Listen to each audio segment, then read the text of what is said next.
This is Sophie Aldred with The Legend of the Traveling TARDIS.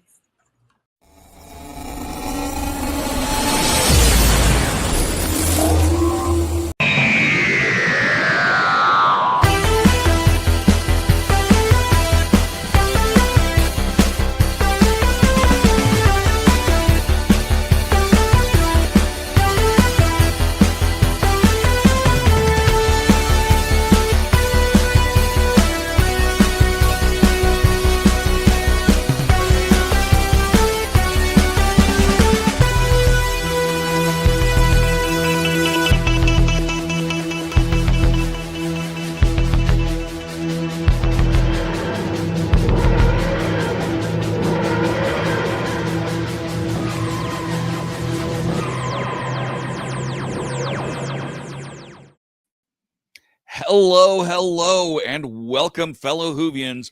We are live on The Legend of the Traveling TARDIS. How are y'all doing today? I'm fabulous. I hope you guys are fabulous.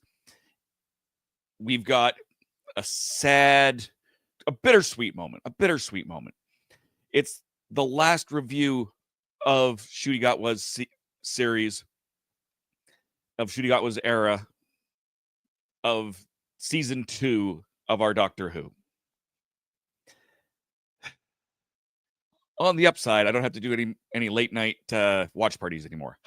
But it's going to be a great show tonight. This has been an interesting episode to say the least. Let's bring up our producer first up here, Mr. Christian Basil. How's it going? I almost you were like stuttering. It's like, did he forget what we're doing? No, I didn't. I'm sad. It was the second season of the 5th season. Okay, we got to do the show drunk. I meant seriously, we got to do it. I'm blitzed out of our mind here. I'm fine with that. We'll do an after dark. I'm totally good with that. Hey James, hello Roger, hello Gallifrey.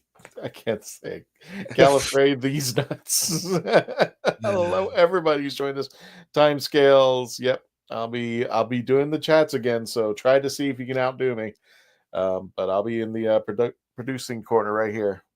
And yeah, this is going to be an interesting one. This is the last episode of the second series of Ncuti Gatwa, and I like the new intro, but I'm still discombobulated as to whether Billy is number 16. Everybody says I honestly don't think she is. I honestly don't. But for now, I just enjoy editing it. So I thought it was cool. And more I liked it. When we find out she's not, then I will be happily re-edit it again. I'll leave her in there. But I'm surprised I've never put the false regeneration in when the Master regenerated into the Doctor, or the Doctor regenerated into the Master. Oh, we're gonna be, what is this? Going to be an hour long going through the whole thing. I have kept it to vaguely 2 minutes. Since the beginning. In fact, this is actually a shorter one than the last iteration. Okay. Speaking of shorter ones there, folks, again, if you're just joining us, welcome to The Legend of the Traveling TARDIS, What He Said. That's Dave. That's me, Christian. I'm going to be in the production corner taking care of your chats, and I'll be popping in from time to time. But here's your chance right now for all you fellow Whovians tonight to rate the last episode of Ncuti Gatwa's second season. Tonight we are reviewing The Reality War, and this is hosted by TheRatHole.CA. Check out Dave's site and all the board games that he's got over there, and he's also talking about Doctor Who games. You can check it out. Remember, the ratings are between 1 and 10, 1 being the worst, 10 being the best, and we're going to be going through our panelists. Whoever has the lowest score will get to go first, and then so on from there. And then stick around, because we'll be getting to your chats as well with time allots. So again, give us a number and tell us why, and then Dave, kick me away. Yeah. Why did that not work? Seriously, why is that not working? How about this? Oh, it didn't work. Oh my God, I'm trying too. Interesting. Yeah. Well, we'll introduce the Candyman. There you go. Say hi, Candyman. How's it going? I'm good. I'm absolutely fabulous as always. Yeah. Interesting. I had a phone call yesterday from a friend who's a Whovian in Spain. He's an English guy, but he was basically raised up in Spain. His name's, I want to shout him out. His name was called Seb Perry. He literally spent half an hour raving and ranting about this episode. Okay, nice. Is that hopefully more raving than ranting, but there's definitely some of everything in there. I can tell you right now, from people who I've talked to, it is. We've actually got some polls from the Legend of the Traveling TARDIS, so we just started recently. So we'll go over those as well. Some of them were taken before the episode premiered, and some of them after, just to see where it stood after everybody made their discussions. But yeah, so exactly. Am I going to the corner or not? I'm thinking. I We can try again. Like that's wait a minute. in the corner. Everybody put baby in a corner. Yeah, okay, there we go. No one puts Christian in the corner apart from himself. Let's put it back. No, that's the wrong one. That's also the wrong one. Nope, that's not it. Which one is it? There's a glitch in the Matrix. That's the solo. This is the one that's got all of us. Okay, so let me do this. If I do that, it's not even letting us move. Oh, okay. Welcome to technical difficulty. We were warned, or Christian was warned, at least when he came in the studio, that there may be some technical difficulties with StreamYard today for reason. Okay, I got an idea. I bet you I know what it is. Take everybody out and then put everybody back in, but have me come first. All right. I bet you that's what it was, because you were the first one in, right?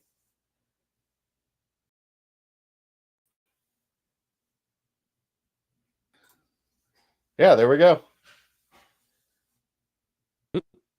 Yeah, that worked. That actually worked. You're not small though. I am small. I'm in the corner. I see you full size. I'm in the Mark, corner. do you see Christian at the same size as us, or do you see him? No, I've seen him in the corner. Christian put himself in the corner. All right. Well, we'll just go. And we're off to a great start. We're off to a great start. Let's. So I apologize with all the updates that StreamYard's doing. Yeah, I meant this was the night that it picked. There we go. So we'll bring in the wonderful and talented Nick Smith. Me? Hey, how are you? It's great to see you guys. It's been a while. Mine is completely whacked out. It's all those late night screening, watch party, 3 a.m. craziness things. That's what I do normally. Hello, welcome from the house by the cemetery in Western New York. How is everybody? It's good to see you all. Yes, it's good to see you too. I can't see you. I'm assuming you're here. I can hear you. I can see me, so I'm happy. I'm going to take a screenshot. I see something completely different than apparently what everyone else does. So I apologize. I'm Thankfully, just tickled. I can see who can push all of the other buttons. Forehead. I see Christian peeking from behind a logo. It's cute. Yeah. See, I've got a totally different layout for some reason. Let's see if it changes when I bring in Zion. Ding. Nope. Nope. Didn't change for me. So I can't see Zion either. That's okay. How's it going, Zion? Oh, okay. Whoa, hey. All right. Whoa, chaos and I'm good. I don't know. Nighttime scales. Good on the life end, but the who and whoa, we'll get there. Yes. Also, in the getting there, we've got Grisbin Adams.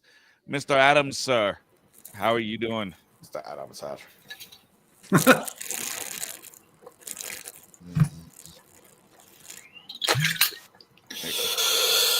Mr. Adams, are you there? I can't hear you if you're there. There's already a critical drinker. As somebody already taken it. Yep. Mm-hmm. Yeah. That looked like me. Oh, yeah. I think this is a rating. That is a rating. Yep. Oh, there's no number needed. That's the rating. Just pie. I'll mark that down. So why don't we see what happens when I bring in Gadget and we go to the Who Knew News, and we'll see what it comes back to. Right.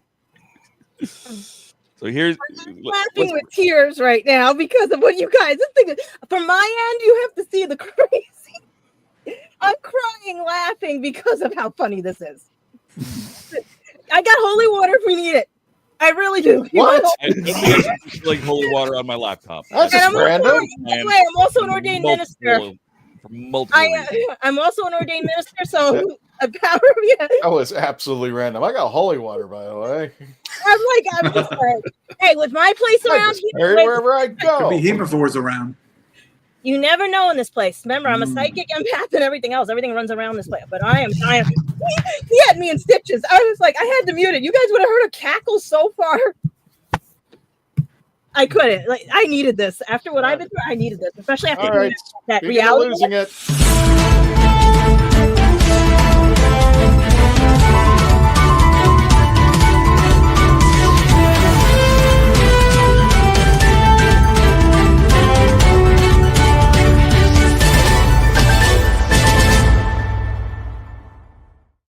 I swear.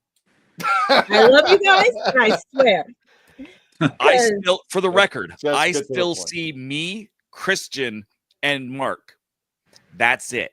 That might be a good thing. If you're soloed right now, Gadget. Okay, yeah, because I can see it solo on YouTube, and that's why I'm looking at Good. YouTube, trying to see what matches up. That's why I'm cracking up laughing when you guys are doing this, because what I'm seeing on YouTube is not what's here, not what. So I'm like, so far on YouTube, it's working. So that's good news. And then let's start with maybe some happy birthday news, because news tonight is very short, because thanks to this I think everybody's just with this show and everything. But let's start with Jerry Mathers, the Beaver. He turned 77 this past actually yesterday, June 2nd, and going strong. He was American actor and writer, and he only ran on Leave It to Beaver from 1957 to 1963. Most of the time you see him at the conventions and everything. Really good guy, sweet as hell. And I think is he the only surviving member right now? Or I think there's still Eddie Haskell, right? And everything. I'm not sure anymore, but just to let people know, there is a connection to Doctor Who and Mr. Mathers himself. His brother on TV, Tony Dow, who played Wally, actually is connected to the Doctor Who TV movie with Paul McGann. He was the sound designer for the TV movie. So there's your connection right there to Leave It to Beaver. And unfortunately, Mr. Dow passed away before I got to see him over at Pensacon, where this picture was taken. But apparently, Mr. Mathers was there. And what I thought was funny with this picture is he was surrounded by all the Doctor Who. He was surrounded by all the actors. I think it was Paul McGann, Colin Baker, Peter Davidson, Janet Fielding, and the list goes on and on and on. And he was surrounded by them. But I think that's where they had Tony Dow originally to be there. And I actually explained to him, it's like, I think you belong in this area, Jerry, because you're kind of sitting in for Tony. So I said, I want to take a picture for Tony. I'll take a picture of you since you played his on-screen brother. So that's the picture that came out here. So there you go. It was too cute. Like, he's the sweetest person going. He was a nice person. He didn't even know anything about Doctor Who, let alone that Tony worked on it. So that was the news to him. And then we have also Jules. I never can pronounce her last name. State from Firefly History, Serendipity, as well as I think it was a Space Cadets with trying to remember who else was in there, because I know it was what is his name, Walter from the Power Rangers and everything. And basically she was in Stargate Atlantis. Yes, I think she was for a few episodes. Yes. She was. Well, no, she was in it for a couple seasons. Because I only got to see the tail end of Stargate Atlantis because of cable over here and everything. But I do remember her from Firefly History and Space Cadets. And basically now, not sure what she's in right now. I was going to check and see, but the last known thing I have up here is, where is it? 40 Below and Falling was they were showing as one of her movies besides Firefly and Serenity, sorry. Trying to read this one thing. I just want to make sure, because I know she had something coming up and was trying to figure out what it was, but I think it's in production, and that's what happened. Yeah, they took it down again. So she did have something in the works, and they took it down again. So it's probably post-production or whatever. They're probably figuring out. Oh, someone did put Eddie Haskell. Okay, yeah. So I think that he was surviving. Okay, so right now she's in limbo according to Wikipedia and everything because they took it down and stuff. But most of her claim to fame is Space Cases, Firefly. Oh, she was in X-Files as well. Are You Afraid of the Dark? She was in Sabrina the Animated Series. Not bad and everything. She has a whole list of like credits to her name and everything. The last thing they have her listed as was the 2022 Quantum Leap episode and everything. What a disaster. And I think StreamYard Tonight is a disaster and everything. So yeah. So happy birthday, Jewel. And then for all our Yahoovians, you can ask Billy what the hell is going on in LA Comic-Con this September 26th through the 28th and everything. Instagram just posted that you can start reserving your tickets and everything, but you'll get to meet David Tennant, I cannot do it. Freema Agyeman, and Billy Piper. And by the way, guys, I think you better get all of Billy Piper's CDs right now before she gets even more famous, because you might not find them and everything and stuff. But on the saddest of notes and everything, Judy made us cry with the statement that he put out to his fans and everything, because even if you saw Doctor Who Unleashed or any of the other channels, he did it, he said, for his fans. He had the patch Sonic back and everything, and stuff. But do we have that up, his farewell to his fans and everything? Because if I try to read it, you guys are going to kill me. What Judy's yeah, his farewell to if anybody has not seen it and everything, it's a very beautiful farewell and a thank you to his fans, because nobody wanted to see him go. I mean, he didn't steal the other guy's line, but you know what I mean. He basically said it. He liked this face, and we all like that face too and everything. And a special guest even said he had the most beautiful face. So yeah, and everything. So yeah, this is the letter he left to his fans, and we could take a moment to read it. We'll leave it on the screen if you guys want to read it and everything. Because if I try, like I said, you'll kill me and everything. But to come in at this time in a transitional, because I know what we're going to talk about tonight, and a lot of us are still trying to wrap our heads around what happened and everything, but it's up to you guys, the fans. If you want to talk to a certain ears place and everything, or anything, like where do you want to see your doctor? Because right now we just have to worry about the war between the land and the sea, which sort of looks really good, but I don't know. And everything. And also news, any YouTuber out there, please do not use that 3D feature if you're trying to promote your shows or anything. It messes with people with visual cortexes and learning disabilities and everything. I know of one or a couple that have done it, but some have corrected it. But if you're thinking of it's a new look to your stuff, don't do it. It gives people a headache.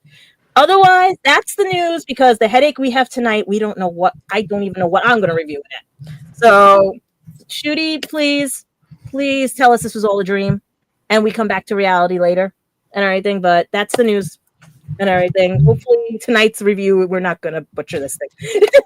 But that wouldn't be reality war, would it, really? The whole concept is reality war. Well, we're fighting it right now, because that was not reality. I'm going to be honest with you. That was not reality. We already know your rating. Yeah. It's going to get a nice rating because there's a future doctor in there. It's because of the future doctor. That's the only reason I'm giving it a good rating. I'm gonna put you on the spot. What rating do you have? Well, it started out because I had to add in the last episode and everything. So I was like, okay, it started at 9. I thought, oh, cool, we're getting in.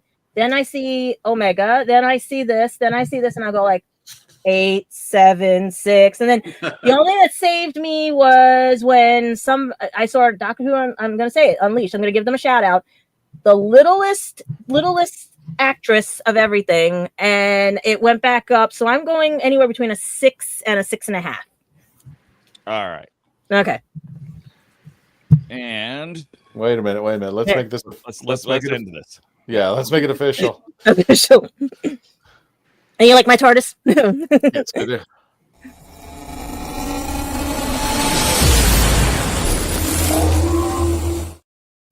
Okay. Then nobody.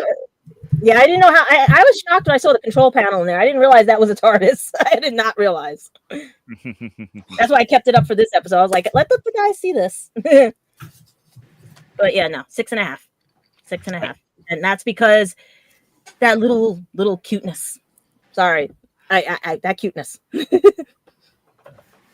Nope, I'm very confused as to my thing. I can see I've got YouTube running at, of course, a delay on my screen over here, and it's not what I see on my screen in StreamYard. So I would say take your phone and put YouTube on, and then you can see what. Yeah. I was going to say put YouTube on your phone. That should do it. Because that's what I've done. Is I've got it over here on my iPad. Sorry, guys. I can see the credits, the pop-ups and the comments and whatnot. But I can't. But for whatever reason, it doesn't show me who's like. It just shows me the three of us: me, Christian, and Candyman. That might not be a bad thing. Anyway, Gee, thanks. Time just repeated on itself. You have to forgive us, team. StreamYard did a massive update, and it's throwing a monkey wrench in our show right now.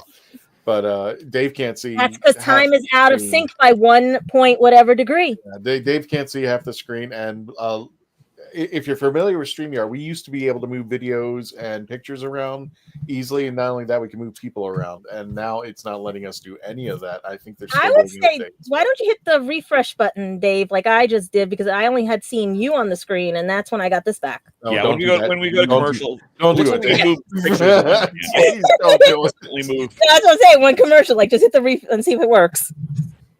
I can move the pictures around.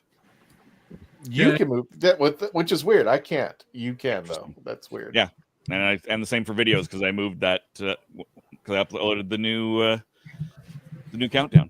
Well, the videos you can upload, but for some reason you only can move them to the top, whereas I can move them in any direction and move them around, of course, on the layout. But with the new layout, you can only move it to the top, so only becomes the first video. So I'm just like, okay, whatever. I don't know. I just made it the fourth video. Everybody likes our technical stuff. Anywho, let's get some more numbers and then we'll go to commercial. Subscribers to this in a couple of hours. And when we go to commercial, I'll restart my browser and stuff and come back in and see if it solves the issue. All right. Well, hopefully this works. I'm pushing the button. Everything goes to hell. Candyman, what about you? What did you give this? Okay, you ready for this? No, I'm a bit scared. Yeah. You ready? Okay. Not really, but go ahead, sir. 5. Woo. Damn. Ouch. I almost missed the spit take. No decimal points this week. Oh, it's on my keyboard. No point numbers. Just flat 5. He just wants to go first. You just want to, because we got to get this thing over with. Nick, you want to go for a lower number? I meant anyway. Yeah, Nick, what about you? What are you gonna go for? I'm gonna give this a big, fat, juicy, sexy 8 out of 10. Okay. He really wants to go last. Adams. Oh wait, sorry. I told you this is just not working out. Well, I waffled on it a bit. I had 2 ratings for it. Either I was going to go a little bit high with a 1.5 or low with a 1.3. Oh, God. So I'm going to go ahead and say 1.4. Wow, 1.4. Ouch. Well, like I said, the cuteness made me go up. Otherwise, it was. Zion, what about you? You got to beat 1.4. 1.5. What do you got, my friend? 1.5. Oh my God! I told you. Good taste. Saved it. Good taste. Saved it with me was the cuteness. Good call. All right. Oh. Well, what we'll do is we will finale. That really is wow. That is the first time in a Adams after we come back from a commercial break. And, are you sure? Bottle around. Just pass the bottle around. Oh my God! I love how wide-ranging this is. How about that? I'm gonna reset my stuff and I'll be back. I'm gonna get the soda out of my keyboard after that spit take. Oh God! Yeah. So Dave's going first, just right behind Zion, who .1'd it on a 1-pointer. So there we go. You are the next contestant on The Price is Right. That's right. All right. Well, Oh, Dave, your call. You ready for the commercial break? Yep. All right. When we return, I guess we'll be back. just tell Princess Penelope to get out of the Dave's computer. going to refresh his screen. I'm going to try to keep my composure. And no, I guess he's not. We'll be right back after the commercial break if there is one.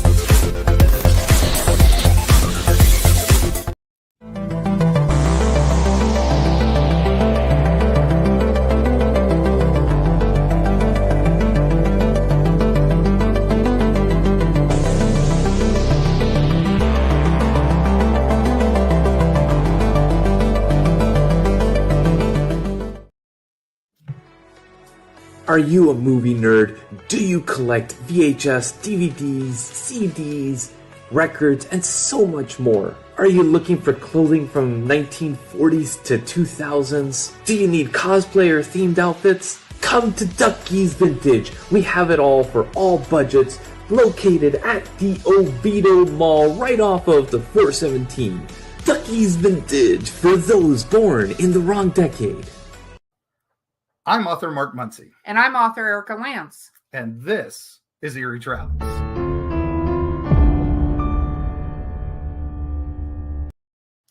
Greetings, travelers. Join us as we travel through folklore, myths, monsters, legends, and dark history. Now, we'll be your guide to the spooky side of reality as we discuss cryptids, paranormal, and all things preternatural. Sometimes we find the truth is way scarier than fiction. We're on twice a week on your favorite podcast platforms, including iTunes, Spotify, Amazon, and YouTube. We have amazing guests from all of the areas of the strange and unusual, including witnesses, investigators, and more. Yeah, with Erica's curiosity and ridiculous array of pop culture and true crime knowledge. And Mark's decades of experience diving into folklore and the legends with the truth that's behind them. Yeah, so join us, travelers, as we take you to the edge of reality, and we'll see you on the other side.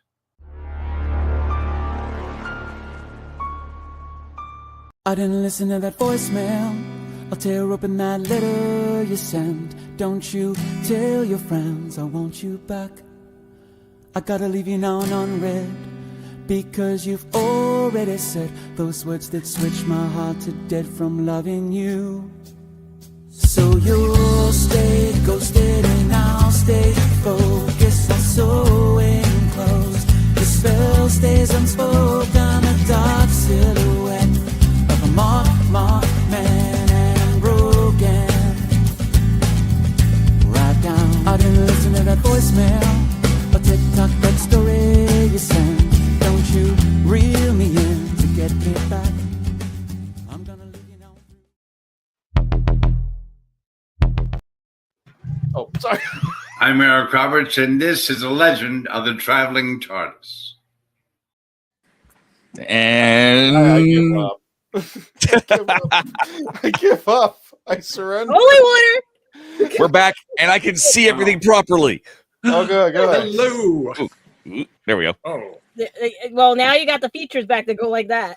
Yeah, exactly. Well, that's Holy water. but yes, I can see everything just fine. I can see Shooty's head popping up over top of Candyman. He's kind of sitting there. Like Like coming out of the lollipops and stuff. Yeah. Yeah. Oh my. Where are we? Just fathoming this. This is just really hard to navigate. That's all I'm gonna say. Guys, get 100,000. We got to get to 100,000 after all this. This is just Well, we've got numbers all over the board. Mainly on the bottom. Some people loved it. Some people hated it. Some people just loved the barbecue sauce. I would love to try it if it didn't have fish in it. Yeah. Anywho, starting at the bottom of the pile, we've got Mr. Grisbane Adams at a 1.4. Generous 1.4. Generous 1.4. What? Yes. Did work? What did work for you? I guess. Well, I mean, to paraphrase Captain Edmund Blackadder, it started badly. Then it sort of lost its way in the middle, and well, the less said about the end, the better. What worked? Whitaker had fun with not being written by an idiot for the first time ever. Oh my God! Oh, sorry. I'm sorry. Chris Chibnall's entire run was awful because of Chibnall. She did her best with what she was handed. David, I'm sorry. The dog just jumped me. She ran in the room and just jumped me. She came out of nowhere, just like stealthy, and just like, hi. Go ahead. I agree. No worries. It's that kind of show tonight. Indeed. Anita came back. I loved the Christmas episode, so I was glad to see her, even though they didn't bother to actually use her in any real constructive way, except one that I'll mention later on. She held the door open. Yeah, exactly. She was a doorstop. Well done. I'm always happy to see Billie Piper. I mean, I like her. I don't like that. But, because we want to. Because we want to. Oh my God. She looks like she's faking it. And I mean, Bad AI. How much are you paying me again? Okay. And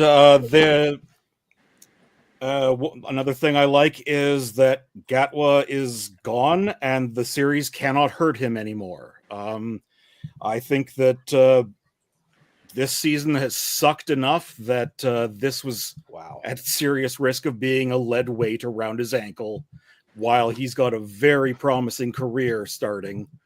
Well, he's already in progress, but he's becoming a bigger name partially as a result of Doctor Who. But I'm glad he's moving on to other things so that, he doesn't have to,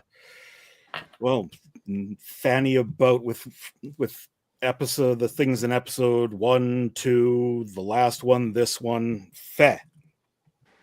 And there are a couple of things. They planted seeds that might feed into better things. But given how often they've done that in this season and then done nothing with it, who knows? But and I will give a shout out to my friend Dave on this one. He noticed it. I was kind of tuned out by the time it actually came up. But both Anita and Belinda were impregnated by somebody with a name that's a variation of Richard and Ricardo. Which suggests that somebody's trying to make a river song. And if that's what they're going for, it'll be interesting. Would have been nice if this had been interesting too, though. Because I'll try and get through some of this. It's a little disjointed. But no less than the episode. Yeah. Terrible writing. Just terrible writing. Bad script. And I know all the reasons for it. I mean, the simple and unfortunate fact is that it had to be rewritten on the fly. They already filmed an ending and then they had to replace it. It was not supposed to be Gatwa's final episode, but he had a career to think about and got on his way. The first third is just basically straight exposition. I mean, there's a solid 5 to 10 minutes in there where the Rani and the Doctor are just talking at each other, trying to explain what the heck is going on with the vain hope that maybe we'll care about it, even though they didn't actually show us any of it. Then it turns into mindless action. The big bad shows up for 20 seconds, gets sneezed on and dies, so that we can move on to the end of Wish World, and then the most forced, backwards, weird. Oh no, Poppy doesn't exist anymore. We knew her for a minute. I'm sorry, I don't find her. I mean, I'm sure if you like kids, she's cute, but I don't care. Certainly not enough to break the universe to go get her and make sure she exists. You went and saved me when I didn't exist. Yes, because you were a grown person who was in all these things. This was wished into existence. This person did this thing didn't exist. And it doesn't work. It just didn't work for me. And then, I mean, yeah, great. Billie Piper. I love Billie Piper as an actress. The entire Wish World reality war thing, it's just become a, really most of this season, or a lot of this season, has been it's a greatest hits CD. This episode should have been advertised at 3 a.m. between soft porn movies. That's all. That is what RTD has done to the series. I feel dirty. He's too busy drinking in the back room to actually write anything and come up with anything new and interesting. He just keeps, okay, and here's an old character you remember from the show. Oh, here's the Ronnie. We haven't done anything with her in all of New Who, and she's hugely important. Not going to explain why, though. I mean, I'm just going to have her there, and then a bunch of fans are going to wet their seats over it. And let's just go ahead and losing you again. Billie Piper's here. Susan, we have Susan. Feh. Think about maybe. Tell us how you really feel, Dave. Out of 10. You can't handle how I really feel. You said the P word. I like it. It's the first time I think anybody's mentioned the P word on our show. He waited. Well, David, I have a question. If you could pick one or two items that were positive of this episode, what would it have been? Well, I mean, like I said, I liked seeing Whittaker. I liked the interaction between her and Gatwa, because partially that was just sort of, I in a cynical way, it was Davis lampshading the fact that things have changed. The Doctor is evolving as a character, and both of these two have different takes on the Doctor than perhaps were expected traditionally, but they are still the Doctor. They are still consistent with the essence of the Doctor, but they have more with Gatwa had more emotional range and freedom with telling people that they love, or telling people that he loves them and whatnot. I really liked that. And of course, I mean, had she been actually used for more than just a doorstop and what I think, or what I agree with my friend Dave, is a seed of a future plot line. I loved seeing her anyway. Yeah. And I had more. I don't actually remember exactly what it was. So, yeah. Okay. That's a positive note. All right, the show's over now. God. You guys, I know you guys are watching me crying backstage. I am like in tears. Speaking I'm scared with Zion. I'm scared. Speaking of Speaking of crying, Dave, can I show the face video? Because we sure. Or do you want to do that later? Okay, yeah, go for it. And then we'll do Zion. This is our good friend Faith Kelly. She makes the thumbnails, and she's also our premier 13th Doctor, and she is a big fan of the 13th Doctor. But she wanted to make sure that everybody saw her reaction when she saw the 13th Doctor show. So, without further ado, here is our lovely. That's hers. Yeah. Here's our lovely Faith. Is not the other guy, he is always turning up. The other guy? The lieutenant. Does it really need to be bigger? In a room defined by its bigness? So why are you here? It's actually her. What is she doing here? This is gonna eat my soul. No chance of my generation. No chance of what? That's all of it. Tell me why, mate. Going strong. We never change. Why then? I love you, Doctor. Me too. I never said things like that. That's why you got me. I should say not to Yas. You never do. But she knows. Oh. Bye, Doctor. Goodbye, Doctor. I should see that again.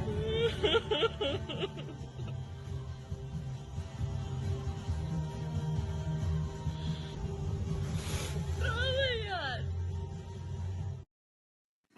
Sorry, did I say that was the reaction at 13? That was reaction to Dave's critique. So, you know what the sad thing is? I had to keep that so secretive, and I knew if she found out, she would have been. That's her. I like her reaction there because if she knew, you know what I mean? Yeah. Yeah. That because I wasn't gonna do that to her. I wasn't gonna tell her. But I wanted to tell her so bad, but I couldn't because I know she loves Jodie so much and everything. And Faith, what was your number? I know you're in the comments section. So since we've just done your video, we might as well Faith, I'm still trying to figure out why Facebook is messed up. I know I got you on Instagram still. Yeah. Yeah. Anyways, while we wait for Faith's number on top. I know of that's why I couldn't do it. I couldn't do it to her. I wanted her raw reaction when she saw it. 7.5. 7.5. Okay. That is a reasonable number. Also, I mean, every number is a reasonable number if we explain it the right way. So let's go to a also apparently reasonable, but we approve of all opinions. Zion's 1.5. Have you guys ever seen an alley-oop? Say it again. Have you ever seen an alley-oop? I know the song alley-oop. In basketball, never mind. Each way, okay. I have a lot to say. I had a whole lot to say. I cut it down like at least 5 times. Reality War. What is there to say about the first half of this story? I'm sure we all already covered it in the first season, but here we go. The definitive Ronnie is eaten by Skeletor. I mean, Omega, the CGI slot monster. Miss Flood runs to get ready for her next set of season-ending cameos. Omega gets hand-waved back into his hole by the Vindicator with the force of a billion supernova. So that's what we've been waiting for. We waited two seasons of cameos of Miss Flood for this. While I'm on hand waving, why does all of a sudden the power of billions of stars not mean nothing? Like I get it's fiction, but like this is sci-fi. Even if 0.5% of the Vindicator's energy, I don't remember the exact number, but it's like somewhere, it's like billions. If you put 0.5% of the exact number, you get 5 million supernova. That would destroy not Omega, not the planet, but the entire solar system and maybe even Alpha Centauri. If you focus it, because if you remember, it's distributed around the planet. If you focus on one spot, what's going to happen to that exact spot? Apparently nothing, according to RMTD, but apparently he didn't care about that. apparently he only cared about the emotional bits. So let's get to that. The whole season revolved around Belinda getting home. Yet this finale does her a big disservice because even though she's a season's companion, she was put in a corner during her swan song while Ruby goes off and fixes reality. This should have been Belinda. Ruby has been in one singular episode besides the last one, and Belinda's been in all of them. So like this is like the equivalent of having Rose come in during March's world run and saving the Doctor. Have Rose do it while Martha's just telling stories. I think that's how I feel about it. About the Poppy thing, I find it abhorrent that like we changed this woman's timeline to the point where she now has this mystery baby, and the Doctor is just like nice, okay, but whatever. To touch upon Conrad, I get this whole story about changing reality, but like, what's the message you're actually trying to tell here? If we're trying to tell a message about being happy and healing, or at least that's what he was trying to say, it must come from inside, right? And not from external wish from a different person. I say this from personal experience because I've had to grow a lot within within this year. And a big thing, a massive thing I've learned is that you have to find your own happiness. You can't get something out of nothing. You can't get stuff for free. Let's go, Rush. If someone was just to wish away your unhappiness, that would be great, but you wouldn't grow. Conrad didn't grow. He was just hand-waved into happiness, and then everyone just looked at Ruby like, oh my goodness, such a savior. Great job. And I'm like, really? What was the message? Shooty's regeneration. This is the only good thing here. Not his regeneration. I am devastated about his regeneration.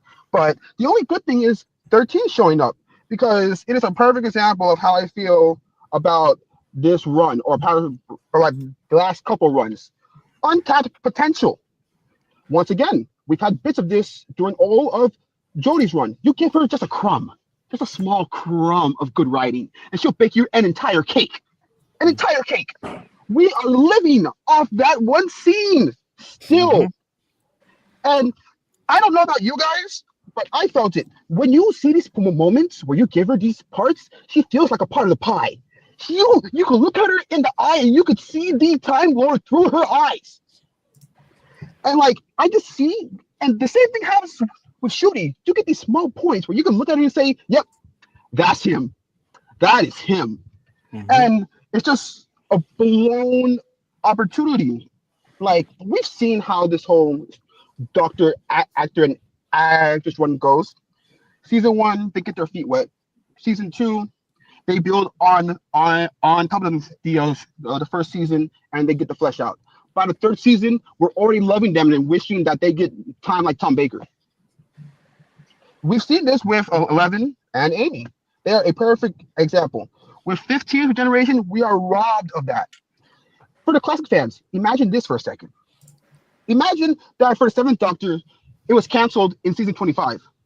No Fenric, no Battlefield, no New Adventures as we know it. How will we think of 7 then? How about Capaldi in 2016 after series 9?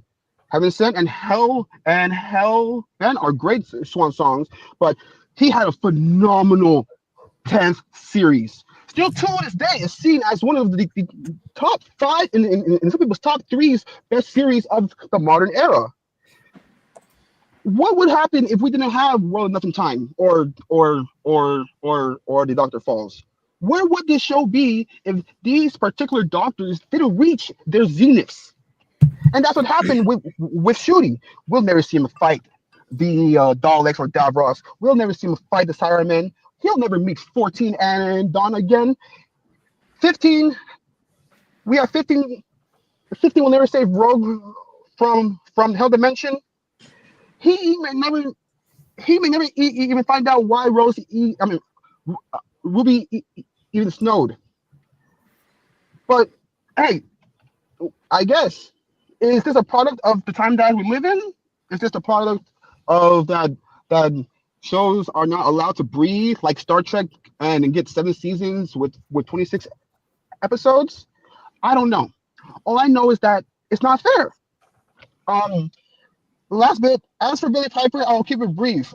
She could be the moment, and not actually the Doctor, but this reeks of desperation and creative bankruptcy, in my opinion. Mm-hmm. It's like a wounded cub asking for its mother to help it again and again and again. But like eventually, we've seen this in nature. The mother eventually just says that's a dead baby, and we just move on, right? This show's hallmark used to be about moving forward, from historical education to strict sci-fi. Old grandpa turns into someone that you could say he needs to still do his homework in Matt Smith, right? And then into Jodie, and then into Ncuti. Going backwards to Tennant was like his doctor provoking superstition at the end of time in Wild Blue Yonder. They shouldn't have done that, and it will bite them in the end. Because I ask myself, what's stopping them from just doing it again? And here we are with them just doing it again. So what's stopping Matt Smith from coming back? What's stopping Clara from just doing it? That's like Star Wars with certain things, where like you can't move on from the Empire. You must move on. And that's about all I have to say about that. All right. That's a lot to say and a lot of good. And That's a lot, of, yes. No, well, now the show's over, so well, very well. Sorry. Y'all really care about this stuff. Yeah, and that's what we love. That's why we're all here, because we love this stuff. Whether it's for better or for worse, for richer or poorer. Till regeneration do we part? No. Yeah. Well, sometimes.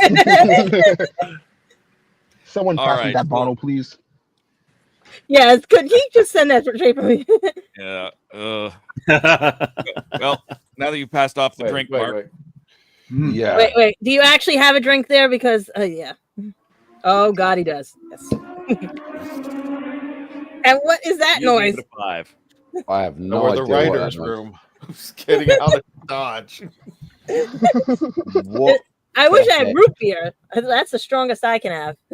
What the heck was I watching? I was there with you. I don't know. Okay. Best way to describe it for the US terminology was like watching the Chicago Bears trying to win a game in the 59th minute left just to fumble it. It was literally, it had so many eggs all over the place, and they just copped out.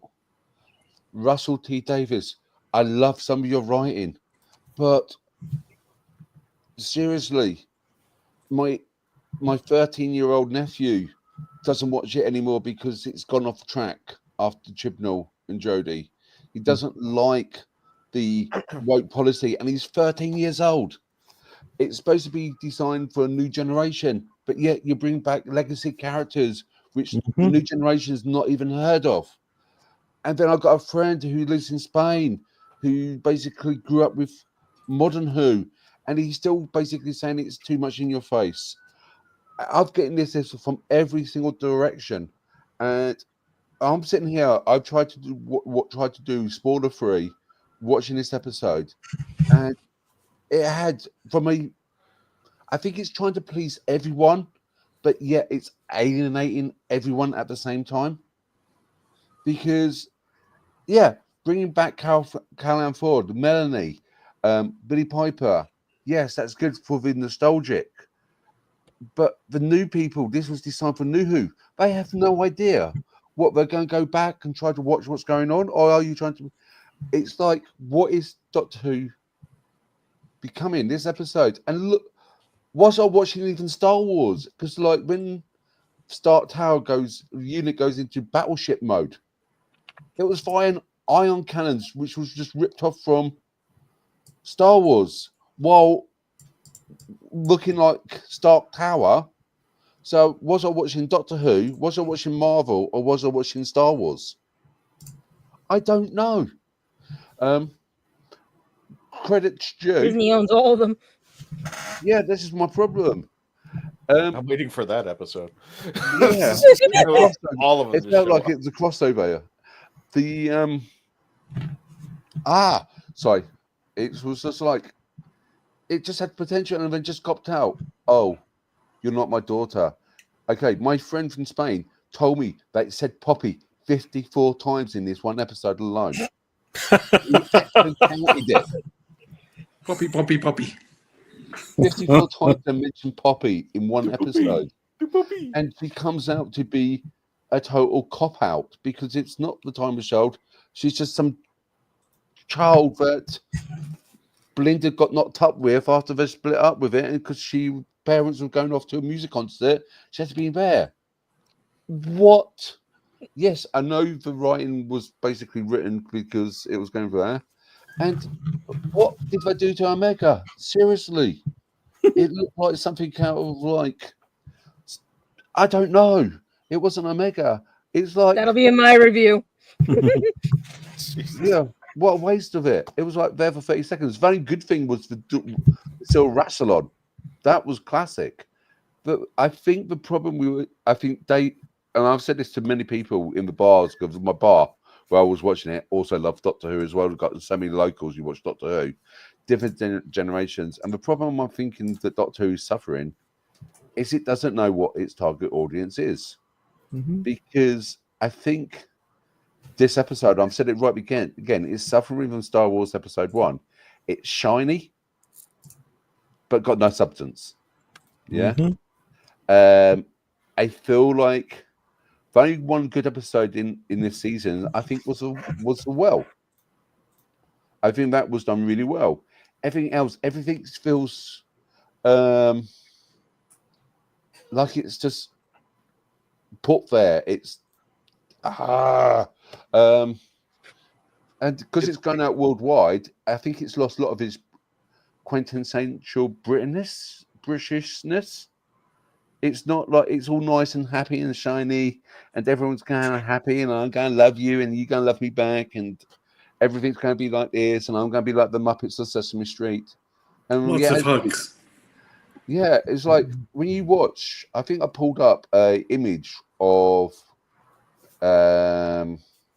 season 1 with Crystal Atkinson, and you see the set of Rose Tyler's council estate flat, run down, dirty, messy, everything in a way, and then you compare it to like now, and everything's in the thing. It's like I think it's just like it's just too neat, too nice, and it's not British anymore. Does that make sense? I think so. I'm glad you mentioned that because there was something else I wanted to bring into that. If you're somebody who, for the first time, is watching Doctor Who on Disney Plus, you've never heard of this series before, and then you catch it and see it. I mean, one of the things that I was, when we got to the new series was one of the things that was great about RTD when he started, he knew to start with Christopher Eccleston. He didn't do a regeneration scene because there was a new group of people. How it's the perspective from somebody who is watching Disney Plus from the first time, who doesn't know anything about the history, and how moving forward this is. I would be totally confused. Exactly, and this is what I meant to get all the memory berries in all at once for absolutely no reason, just to have them in, and somebody coming out and going into it and going, okay, what is it? Who's this? What's that? That's great for us and the who grew up throughout Doctor Who, but for somebody who's entertaining it, when I thought it would move to Disney Plus, I thought Ncuti was going to be almost like the first Doctor of this. Yeah, it was soft reboot. That was the aim. It doesn't even have to be a soft reboot. You can still bring in the old stuff, but you're going to have to explain it to people. And it was like, oh, look at this. And I call it the Moffat. You've been Moffat it. When Stephen Moffat was coming up and going, I remember one season he said, well, the Master's not returning. The Master's not returning. And everybody knew the Master was returning. And we were just like, okay, so what? Oh, it's Missy. Yeah, we used to call him the Master, but okay, whatever floats your boat there. And then with Varani as well. I like Varani. I thought Varani was a very, very good, strong character. And then in 2 seconds, she gets eaten up by Omega. What the hell? it was like, okay, I'm glad that Mrs. Floods is still alive and she can still be Varani, but does she now? Can she bigenerate? Can she regenerate now? And what the heck did reality we fall on when the Time Lords can't have children because they're infertile? Does that mean that the whole of the orphanage and all the other canon story is now lost? Because basically the Doctor grew up in an orphanage, okay, but he's not from Gallifrey. So does that mean that he is infertile because he's technically not a Time Lord? What the heck is going on? And then when he regenerated, he talks to Joy of the World, that bright star which we see over Bethlehem. Nice. And that was going back to his Christmas special. You got Anita, which is what David said. Just here you go. Here's the door. That as soon as he opened the door and cop out, it was like, oh, we've just got back to the hotel again. We can now go through doors. Great. It was just like and just like and then Billy Piper regenerates into whatever, because it's not even listed as the Doctor. It just says introducing Billy Piper. Is she a Doctor? Is she a moment? Is she just some random placeholder for the next Doctor? We don't know. You know what? If they didn't build up if they didn't build up all the stuff I had in the first part, maybe this would have been an okay episode. Okay, without all the memory berries and stuff like that. And to see Jodie back on screen, I was like, meh, it's Jodie. I know a lot of people in here like Jodie, but to me, I find Jodie like a second-rate science school teacher. I know people have got their own views and people can disagree with me. I'm absolutely fine with it. Can I at least ask Faith to leave the room first before you go on? Poor girl's heart is going to break. No. Your chats are going to go nuts. We also going to need smelling salts if we take her to see Jodie. Okay, I think Jodie did Doctor Who a world of good because it basically introduced like a lot of people, females and girls, into Doctor Who, which I completely appreciate. But throughout her season, only one time I saw that she could possibly be the Doctor, and that was in the episode Demons of Punjab. Okay, the rest of it was just like, okay, you're just basically telling the companions what they're thinking and what they need to do, and then go up to her and go, oh, you got the best face, but please don't tell all the other guys. What? You're still the Doctor, and you're telling me that you're the best male face, but don't tell anyone because I've got a better face than you. Get over yourself. Sorry. Sorry, I will go on forever. I'm going to keep my mouth shut now. I'm going to let whoever go after doing it, because I could go on for ages and ages about this episode. So that's why Gadget. Gadget is the next one. That's why I gave it a 5. I don't like it. I don't dislike it. And I have not given it a point. And if I don't give it a point, it means I probably don't. I'm just going to go, meh. So I'm halfway down the mind. There we go. So, Gadget. Yeah. You 6.5. Yeah, that's only because of Poppy. 54 times. 54 times. Yeah, but you understand. I like cuteness. I like kids. I understand and sympathize with the Doctor about the other thing that the Ronnie mentioned they can't and everything, because I understand. That's why I was very happy that the Doctor was able to have a child, but was it really a child or was it a wish and everything? And when he blew the wish away and everything and stuff, did that, because every time they folded the coat, it was literally the memory was going. She was like Gossamer out in the air and everything, like he said. She melted away like Gossamer. But I really wish they put Muzak in that booth and everything, because I want to find someone who did the Dugadoo version of it and everything, because it was just stupid where it was like they're all fighting. Next thing you know, we're in the elevator. I'm like, really? And everything like that. Okay.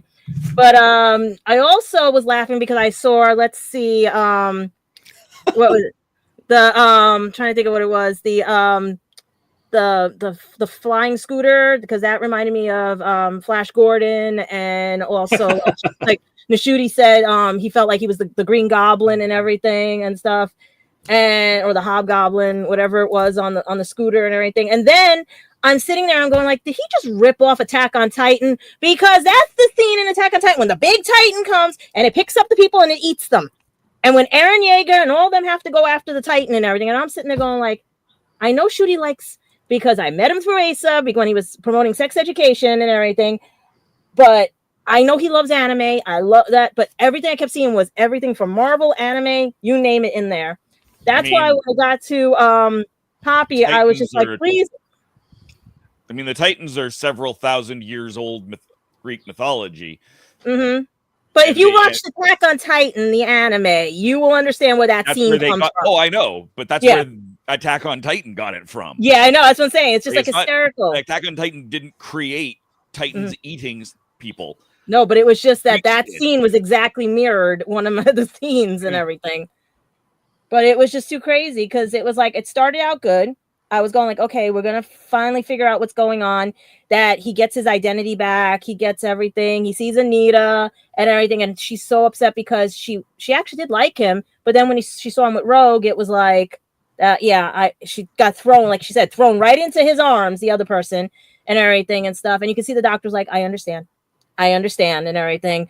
And then all of a sudden it's like they come downstairs and Belinda's like, what are you wearing? Like everything. And then they go out and you see Poppy's there. You see Belinda. She's starting to realize, she goes, wait a minute. Wait, do we have a daughter? Wait, do I have a daughter?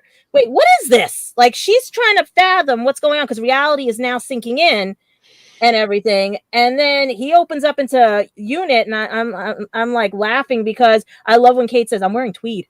I'm like, okay. So I was like, I thought I was having a laugh. Like I was okay. It was interesting. Like you're getting to a point where it was like, okay, I'm going to ride with this. But then it just started going downhill every 5 seconds, downhill. And I'm like, he goes, you're blonder to Ruby. You're this and everything. And then you see Rosie show up and everything. And they're explaining the wish and everything. And then with the same thing with the Ronnie, she had the time bracelet and everything and stuff. And the look he gave, like, that's how you got here, huh? And everything. And then you see Mrs. Flood come in, and then the both of them are like, wait, that's my neighbor. They could have elaborated on it. It was too fast. It was too condensed. And like I said, there were 4 endings shot. And I don't blame Ncuti for like walking. I don't blame him because we didn't know where this was going, because I didn't even know where that was going that day. And I'm just seeing like, okay, are you filling in plot holes?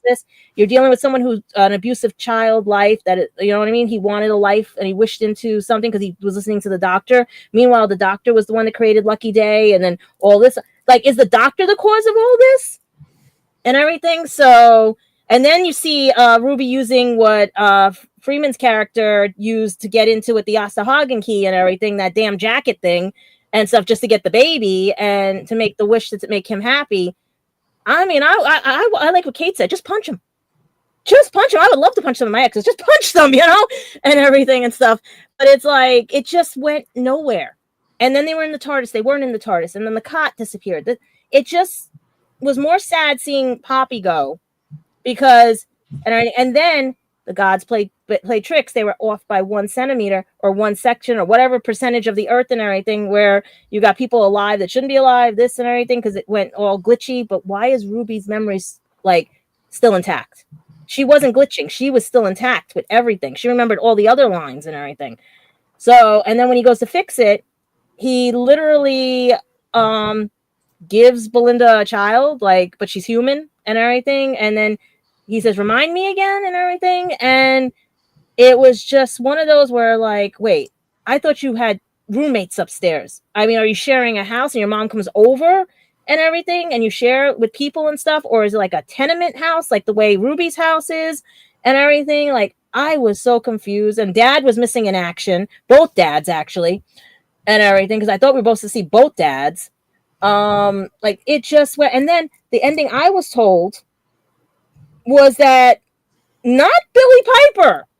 And I'm going to be honest, I was told it was going to be Michelle or some form of Michelle, where he's got to now figure out how to prove he's the doctor, because you're running around with the master's face. And then I was thinking, like what the heck and everything and stuff. Like, I would have wanted to see that. Or the other ending where you bring back the plot holes. Like, I thought this season was going to be, even though it was the shortest, and he got robbed. Ncuti got robbed on episodes and everything. Mhm. But I just was sitting there, like I said, the only reason I gave this the 6.5 was because that little one, oh God, Sienna, like she was like the best little, like for her age to be that alert and to be that on point. Like I said, I only gave it because that little actress will be stealing the scene if they bring her back. She is the next Doctor. I want her to be the next Doctor. I would have had her be, you know what I mean? Because we do have Time Lord DNA. We have Jenny. We have Rosie. We have Susan. We had Poppy and everything. But I'm like, there's Time Lord DNA floating around. Just RTD, turn a stone over or fill in some holes, you know, so we can find them. Because I would have loved to see Jenny come back. That would have been, or Poppy was the space baby, you know what I mean? And she was helping the Doctor. I would have loved that. Not this. Not this. This just went off a cliff. All right. Speaking of off a cliff, Dave, I want to welcome and thank. I forgot the banner this whole time, so we're going to give a special thank you for the super chat from Sethu, CryptoSeb. And Eccleston did get his wish, though. He blew the cannon like this, like he said. He blew the cannon. Well, it's not only that, but I'm going to add this comment in here because going back, sack RTD, sack Judy Gardner, sack someone else who I can't remember, and I'll come back. And I'm like, when I couldn't. Eccleston said that, and who's he say that in front of? Billy Piper, of all people, on the stage there. And it's just like, yeah, CryptoSeb, it's just like, when he said this, what was it? They released that video just days before the premiere of Disney Plus. I was like, right. I kind of almost thought that was a hint and a half that maybe we are going in the wrong direction. He knew something we didn't. Because remember, they're doing the rating, they're doing Big Finish, they're doing all the other stuff. That's why I thought she was back for Big Finish. Not this. Not as a place filler. Not as I'm sitting there going like, please let it be Michelle. I want to see this. I want to see like him as Missy. I want to see this. You know what I mean? And stuff. And I'm like, what the hell? Like I did a 10 in what? I did a 10 in what? That's what I'm saying. It's like, good. Yeah. That was the point. Here's the question. Is reality actually fixed? Well, I'm wondering if it's still in play from the toy mask, the whatever and everything. I'm still thinking it's in play because, you know. Well, I mean, that's what I expected this episode to be in the first place, was like, it's the reality war. And we had the whole thing set up earlier in the season with stories have power and blah, blah. And this is like, and also like metafictional stuff where the Doctor is fictional, but not fictional, depending on what world you're in, et cetera, et cetera, et cetera. I expected this to be much, I mean, in the same way that I expected the Clone Wars to not be just one rando cloned a bunch of times. I expected that to actually be something cool, like the original idea Obi-Wan Kenobi is clone Obi-Wan of General Ben Kenobi. That whole thing, I expected this to be the revelation that reality is just a story. It's a bunch of story. All realities are stories, and they were fighting for dominance.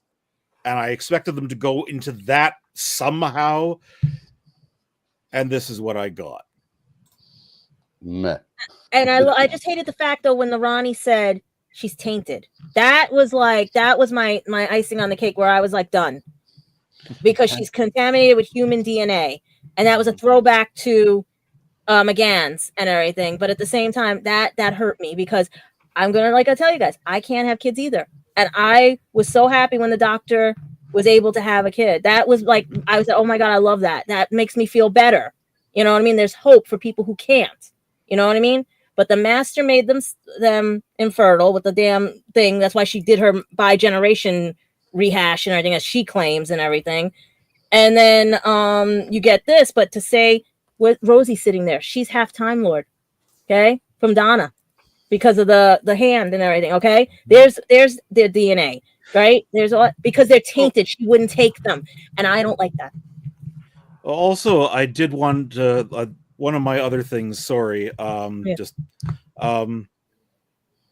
Where the heck was 14 in his TARDIS while London was going to Yes, exactly. That's why I'm saying there's something in play, and I am like sitting here going like, I thought because they ordered 26 episodes, we only had 16. Where's the friggin' rest of them?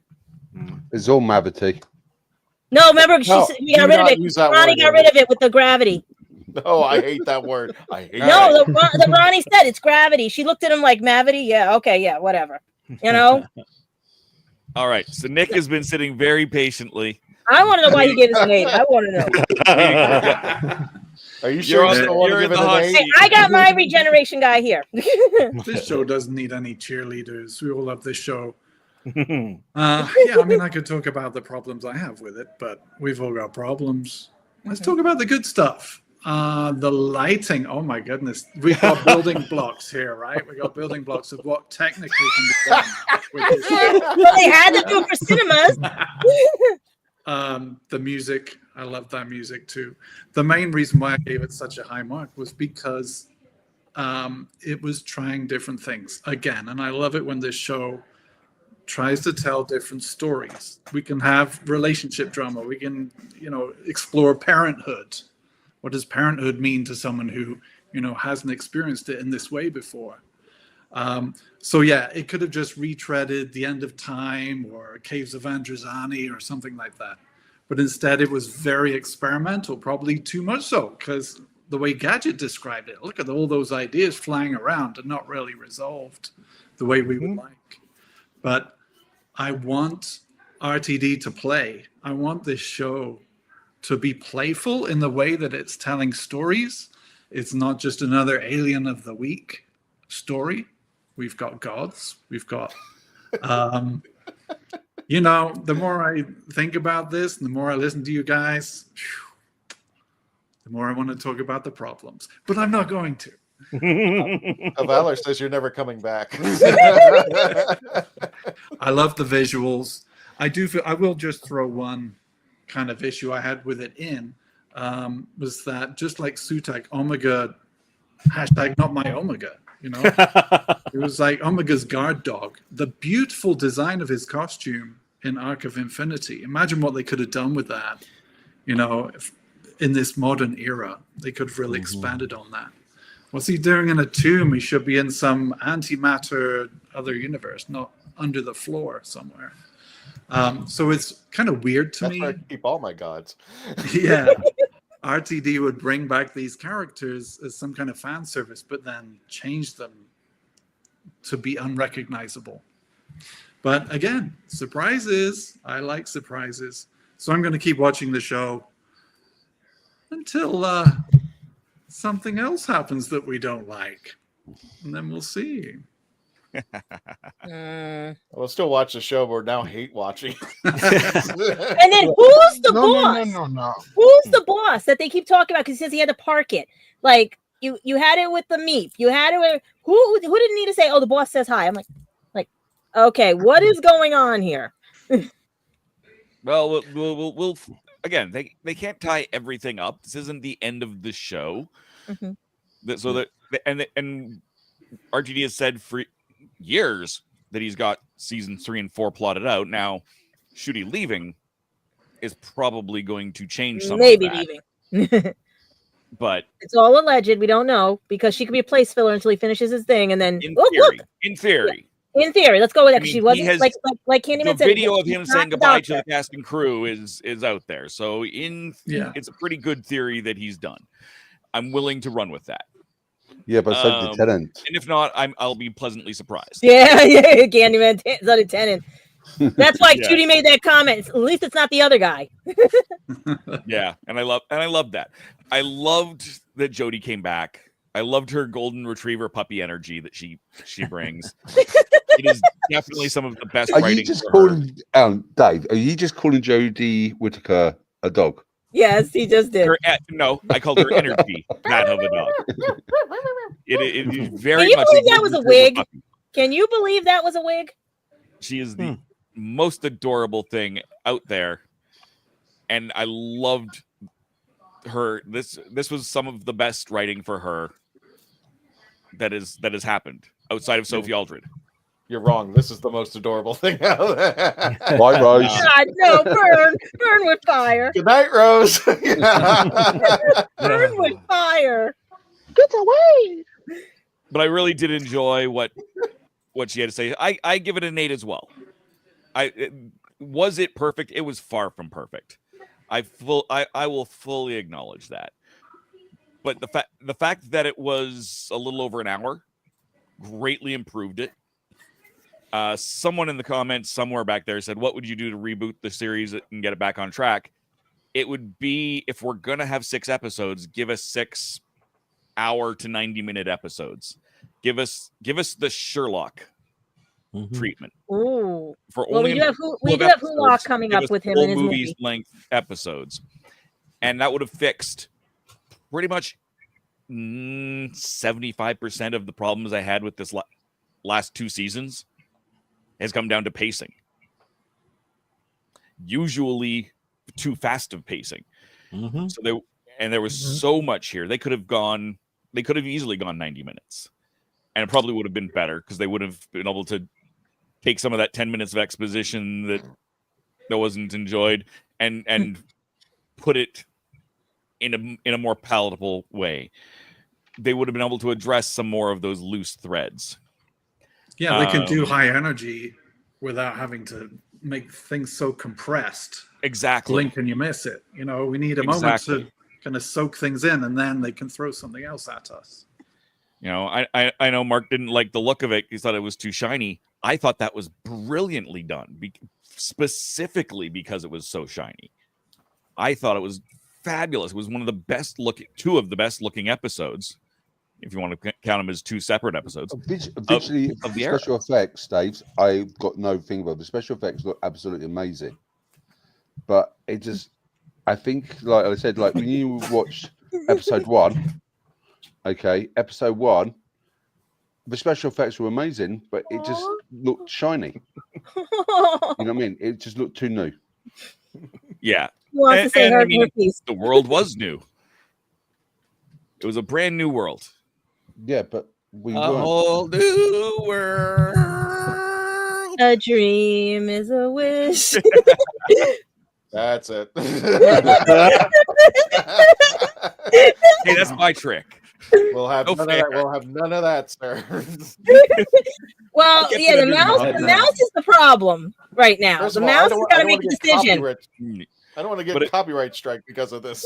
No, I kept it under like 20 seconds. A minute. Christian, did you know we're doing the Legend of Traveling TARDIS karaoke party afterwards? You invited? Yes. Oh, I am.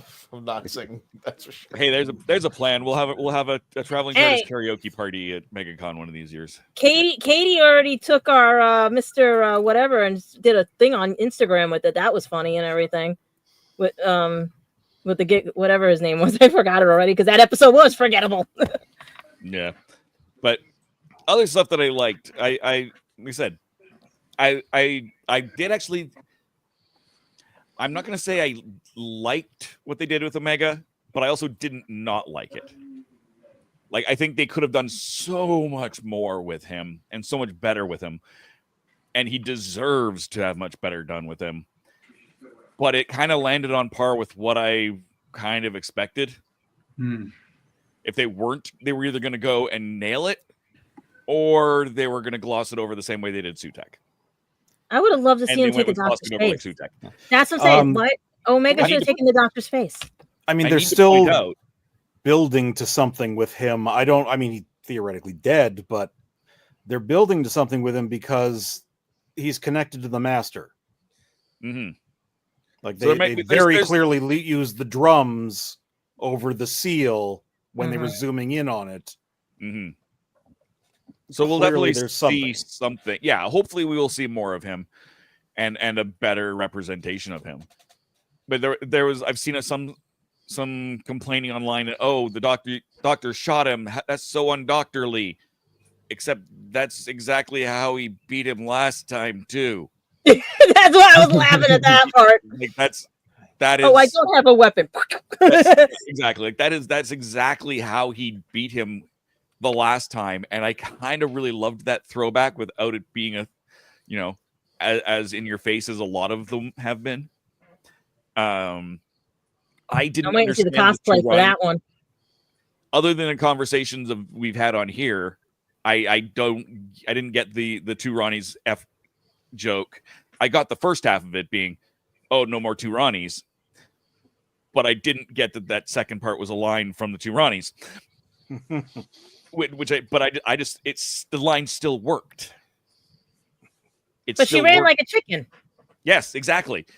I took it as, it's a good night for me. I'm still alive. Bye, y'all.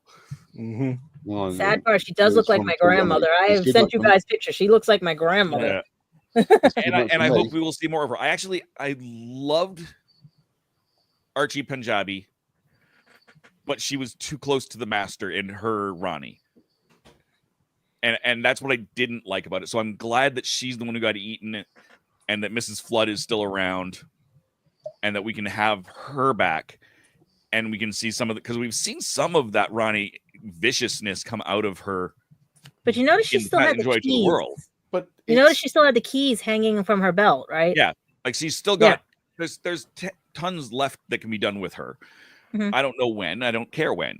Could she? Those be the keys of time? Yeah. So we've got all sorts of stuff. Like there's all sorts of options for her. We've got options. You know, Omega's not dead. He just got pushed back into hell. We've With still Rogue. got that potential for storylines. We've still got, Rogue in the Hell dimension, which may or may not be linked to the Underverse that we were just seeing sinking. Really?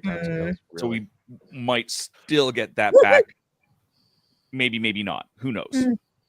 I know there were people who still think that was Jack, and it really did feel a lot like him in that particular bit. I could totally hear that in John Barrowman's voice very easily. I almost wonder if that's why they did it the way they did it, being just him on green screen and not telling anybody, so that if they could change that scene very quickly and easily without he's already there, he's filmed it, he's gotten paid, once essentially, and that's that. Same thing with Billy. They just pasted her face on Ncuti's body. Okay, I didn't love that. It looks silly. Bad AI. That wasn't even AI, but it probably would have looked better if it was AI. They just rotoscoped her head on. They filmed that 2 months ago in London with a minimal crew. Bang, bang, bang. We didn't get a face morph. We didn't get anything like that. They just went plop. Mm-hmm. And I don't love that. I hope that we get to that whatever comes after this, it picks up right there, because I think she will actually rock that outfit that he was wearing.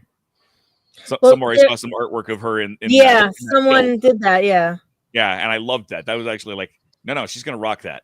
I am disappointed that he wore that outfit for as much of the episode as he would have.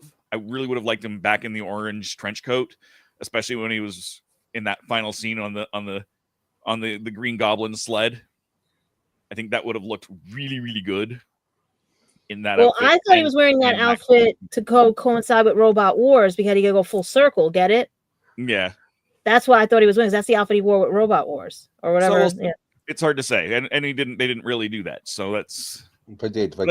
Overall, I think it went really well, and could have gone a lot worse. It could have been a lot better. I would have liked it to have been a lot better, but I enjoyed it for what it was, and I really did enjoy it. I watched it a second time, going, oh wait, I missed that the first time. Downside to running a show at the same time is you kind of miss some little bits. But there was so much.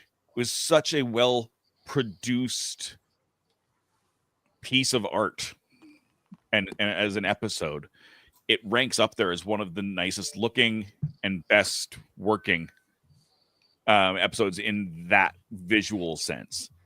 So that goes a long way for me. So that's kind of where I'm at.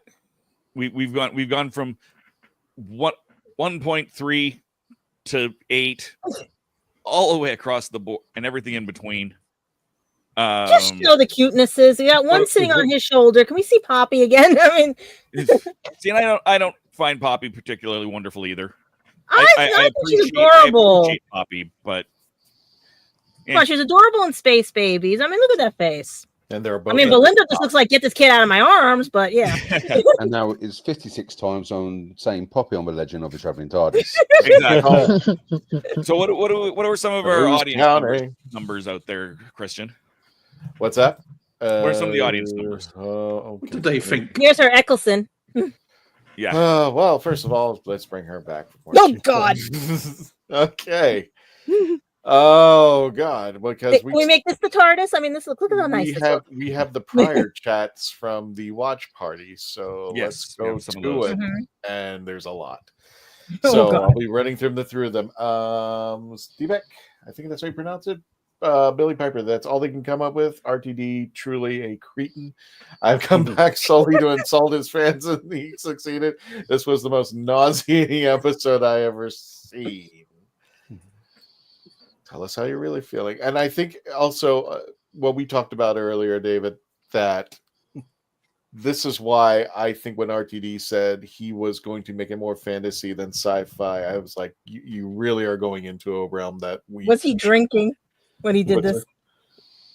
The Critical Drinker says it's best when they were talking about, how the Time War was time locked, and he goes, he uses the S word, stuff that we shouldn't be screwing with.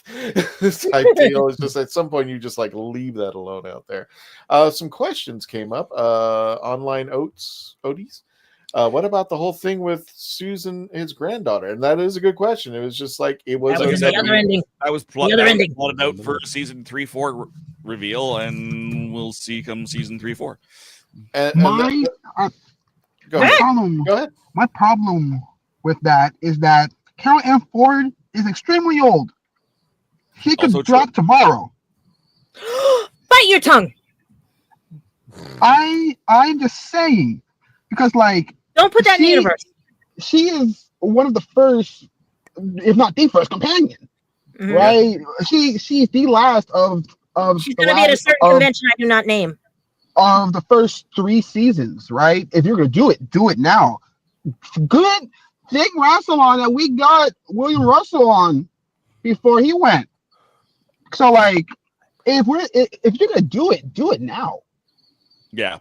And I mean, that's not saying she hasn't filmed stuff for 3-4. You don't know because we don't know that. So there's certainly a possibility that there's more. Universe. Well, the show's on hiatus right now, so I mean. The ending said that she had Poppy and her. Like one version of the ending said she had, and she was watching them have fun, and everything. There's another version that she came to give him a message. There's so many versions. And I mean, the fact that it's on a hiatus of whatever length that may be, and I'm hoping it won't be a long one. The Rogue bit was filmed 3 years ago. That means the fact it could be on a hiatus for 20 years. If she filmed something, it's still there. She filmed it on a green screen. But the thing is, why is it on hiatus to begin with? 2 years, that's it, and we're done. Shorted episodes. Clearly, that came down to negotiations with Disney. Like that's a pretty obvious answer there. They have to know where they're putting the show before they can put it into the show. Right. A lot of what that Disney money went into making the show 4K rather than 2K quality. And why would they spend that money to do it in 4K if they don't need to? Right. So I mean, this is the mouse we're talking about here, and it's just like there are some decisions that I've seen them over time make. I'm like, my head is just spinning. Oh, for sure. Like, I'm just like, why? The biggest question: why are you doing this? Why are you going this route? And I'm not just talking about our boy. I'm talking about a lot of shows, a lot of movies. I'm just like, why are you going this route? Well, they did say the War Between the Land and the Sea is going to be on Disney Plus, so let's see what happens. Right, but So that's is that going to be spillover from people are going like, who's watching this now? And are we going to review For it? us, at least when it was on the BBC and you had Class and you had Sarah Jane, you had Torchwood, there was enough generated excitement from an audience that was spilling over into those shows. Is there enough excitement going on right now with Disney Plus?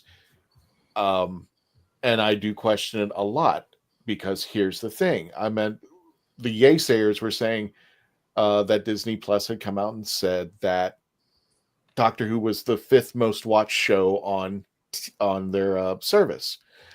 And my first question is, I'm an Asian guy. I need numbers. You just can't tell me that. And what do I mean by that is, well, 5th place can mean anything. I mean, the first place can have 10 million and 5th place could all be down by, 10,000. So what does that mean essentially? What generates an audience? We've never seen those numbers as of yet. I'm not But looking. we've seen those numbers on the BBC side, and it doesn't seem to matter to anybody. It was the number one. It was number 2, 1, 2, 3 most popular scripted show. Yeah, but that's counting against it then. And saying, oh, this is a failure. It's the lowest ever viewing numbers, but it still was the number one show. So that says a whole lot. But that's counting against it. I'm sorry, but yeah. I'm about to say, the same company that said it was 5th place on Disney Plus also said that Captain America was the number 1 movie that weekend. Yeah, that's a difference between numbers and marketing. Hang on, it didn't say that it was going to lose money. Snow White was the number 1 movie in the world. And for one weekend, it might have been. Meanwhile, Lilo and Stitch for the bad ending is getting better reviews. The thing is, both things can be right. Like you said, I mean, if I'm a company, I'm always going to promote the big stuff, the good stuff. But we know the truth in some case or fashion. I'm just like, well, let me go ahead and bring these up real fast, because I want to let people know we're doing surveys at the Traveling TARDIS on our YouTube channel. I would tell you more about it, but my screen is frozen for some odd reason. So give me a second while my screen catches up. Huh. And I'll start talking. Let me go ahead. Some of these surveys were actually taken. Disney doesn't care about quality. It cares about money. And number one, if BBC is getting a huge audience, they're not watching it on Disney Plus.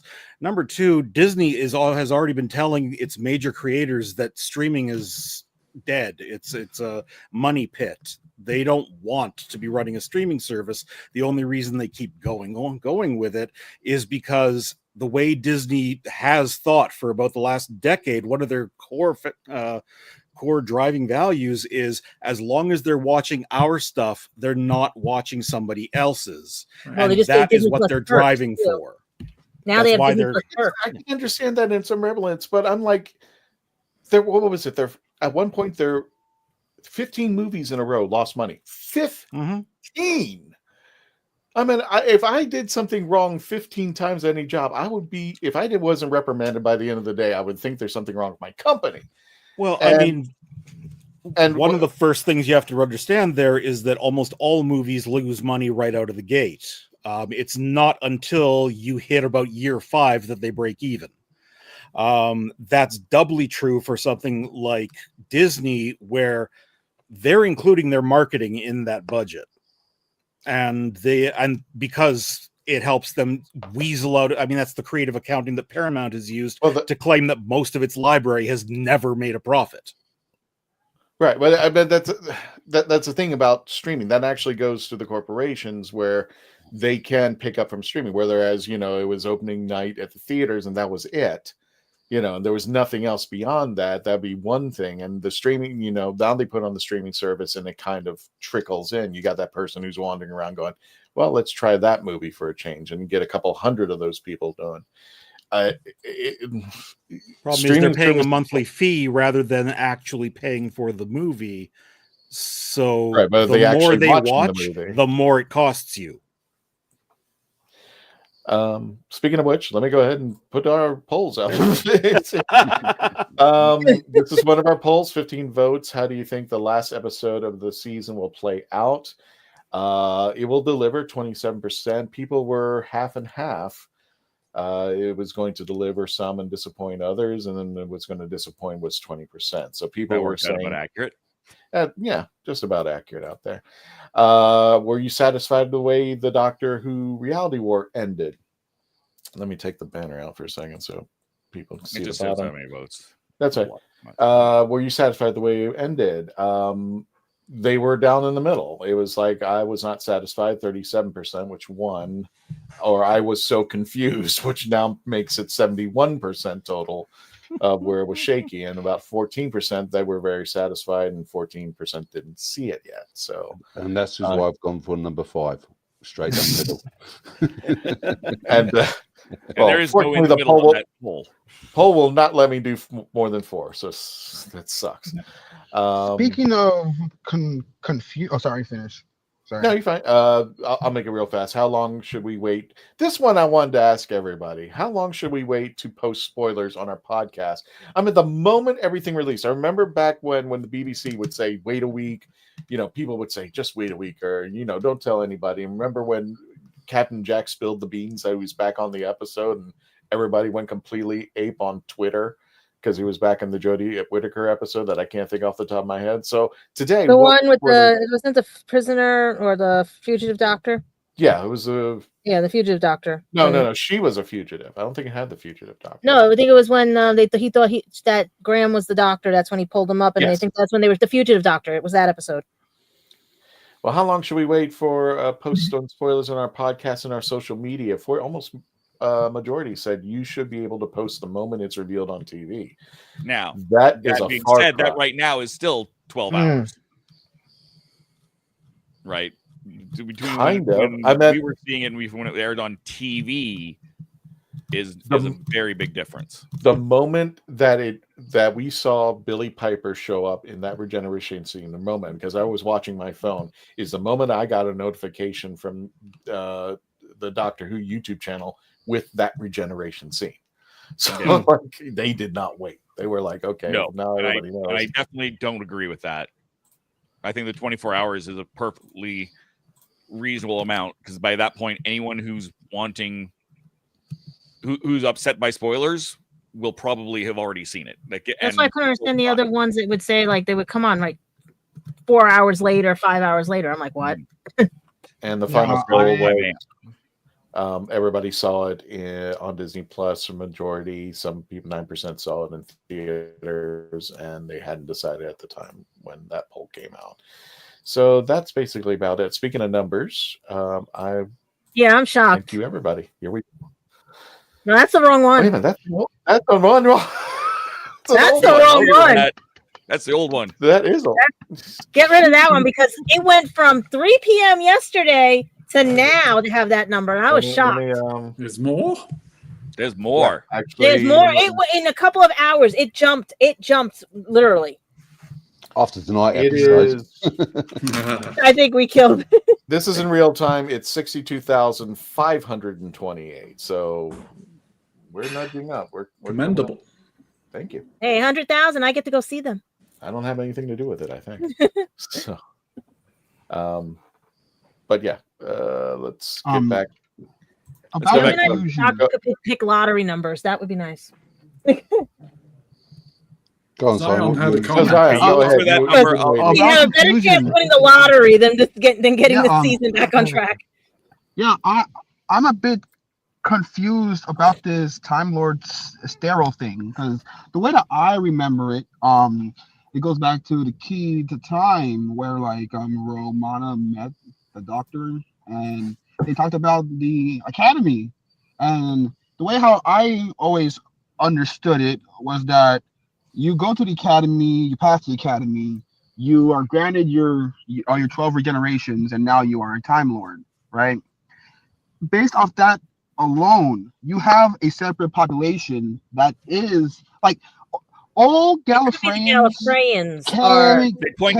They said it was when the Master pulled his genetic bomb. Yeah, the genetic thing that happened. The Master pulled his shenanigans. That's what did it. That's what where sterilized them was surviving. Time Lords infertile. That was in the Jodie thing, right? Yeah. That was in a couple of scenes. They said that. Time Lords, Cybermen, saying I think. I'm just right now Interesting. showing everybody between yesterday, the last weekend, or this past weekend, I should say, in the episode. Oh no. What about the Doctor's daughter? Yeah, Rory has a good point. We would all like to know that. Well, that's what I said. Like, where's Jenny? Where's this? Where's like, where is everybody? A big theme with this episode was love. Jim Mack says he never told Rose he loved her. I mean, he left a carbon copy of himself with her. Yeah. Yeah, I think that got the point across. And they have a kid. So come on. And if they kept the scene in, he could have grown his own TARDIS. The episode left me really confused. It's not her kid. It's actually Jackie's kid, right? I don't know. No, she has the baby brother and they have a kid. And they were given a piece of the TARDIS that they could grow. But they didn't keep that scene in. It's not the first time that the Doctor took a form of another person's face. Could it be she's not listed as a doctor in the credits? And she isn't listed. James continues. Yeah, these last couple of episodes have aired Resurrection of bringing people and getting rid of them so fast. Yeah, Game of Thrones. Anyway, Gallifrey, these nuts. Well, these were absolutely terrible. This is what happens when you lose control of your production and your intelligence. Are you talking about Doctor Who or us? Rod JB says Reality Wars was a 6 out of 10 for me. Okay, Zodberg. I can never tell anymore. I would have loved to have given a lower rating. I did not. Anita and 13 okay. Finale with bonkers ending. So yeah. I gave for Poppy, yeah. I am going to give this for this episode, I have to rate it 5 out of 10, and I have it to 10 out of 10 for Billy Piper. I gotta confess, a lot of the people that I spoke to don't like the Billy Piper ending. No, even the theaters, some people got mad. People who would have fawned over Billy Piper being the Doctor were like, no. Dan Holyfield, don't catch him on the YouTube channel, The Last Man Standing, on his podcast. I give it a 7, but that's been downgraded because of how they wasted Omega. It was 8.5 to 9 before they screwed that up. Yeah, they screwed the pooch, literally. And so I give Rose Kirby. So I gave the season finale 7 out of 10. It lost 3 points because it didn't go anywhere and achieve anything and left me angry, upset, and excluding Susan. Edward Hyde. Solid 7. Sad that Susan didn't return, and Omega was disappointing. Was to be an yeah, especially when you've seen the 3 Doctors and Omega's made his first appearance to public. At least he didn't have a special magic rope where he was, reeling him in over the time. Mark and I the same thing. Okay. These nuts includes. You just want me to say this, don't you? I think it's 1 point. I think 1.4 is generous. Why are the fans so critical about the future of Doctor Who? We always have been. Since isn't that what fandom does? Are we worried about I just want to know what the cosplays are going to be like this year. I mean, I'm largely critical because I think it's gotten lost. Especially with the nostalgia bait, hence why I was so amusing about that. I think what they need is a new and enthusiastic showrunner who was Ncuti was supposed to be a break. We already discussed that. Candyman brought that up, and that's what this should have been. It should have been a new era in the way that Eccleston until Whittaker, really Eccleston until Capaldi was sort of a cohesive era. Whittaker was her own thing, and starting again. I hate Chibnall's show running. I hate it. I'm gonna take it in a different place and say that it is because of the wilderness years. Currently, the way how I look at it, most of the fans are New Who fans who never experienced the wilderness years, so they don't really know what there is without Doctor Who being on the screen for an X amount of years. So like, but we all know about it. We all heard about it. It's like a dark cloud there saying, "Hey, it can happen again." Well, And didn't they like, you have create a fans. book series because of that? Like after Yeah. Sylvester, there's the book series. Yeah, but there's a lot of people that do not read Doctor Who books or just in media in general. You have a vast amount of fans that watch Star Wars but will never ever read Tales of the Jedi. So like, it's a massive drop off. Like, you have to be like us to read the books, and not and like the average fan that's watching Who doesn't really know about the dark time. So like, when like stuff gets like this, it is like 6 and 7 times. So like, it's like, oh, here it comes again. But these guys never experienced it, so like, they're scared of it. And but people like poking the bear, and like getting reactions out of people saying, hey, it's going to end. Omega. Here it comes. Well, and I At least would that's how I actually feel. be happy if they did, like, if they shut down the series again and said, you know what, we're going to wait until we've got some reason to be doing this other than we just want to keep it alive. With, like I said, new enthusiastic creator who actually has a plan that isn't just, what do I feel like doing today? There we go. So let's go back to some more of those comments. Yeah, that's what Chad Yeah. said. Nico Bat says, I give it a 6. The Ronnies were poorly used. Omega was a waste of a classic villain. There was no reunion with Susan, which was disappointing. Rogue got wasted probably because of Ncuti leaving. Bob Pickering, our fourth Doctor cosplayer who does weather for us, and I'll explain that sometime since we're now in hurricane season. Reeling the episode, we did not see any of that coming. There's face score again. Dare him to do a Doctor Who cosplay this year. He does it.